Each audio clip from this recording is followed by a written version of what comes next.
Hello! In this video I will show you how to change search engine into custom one on ZTE Blade A55. So you have to start by opening your internet browser and then click on your search bar, and you have to go to your custom search engine website, and for this video I will use yep.com. And now you have to search something using your custom search engine.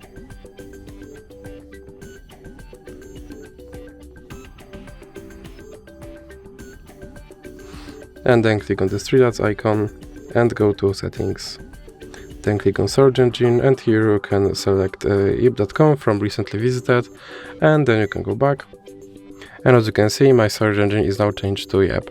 So that's it for this video. If you liked it, please remember to leave a like and subscribe.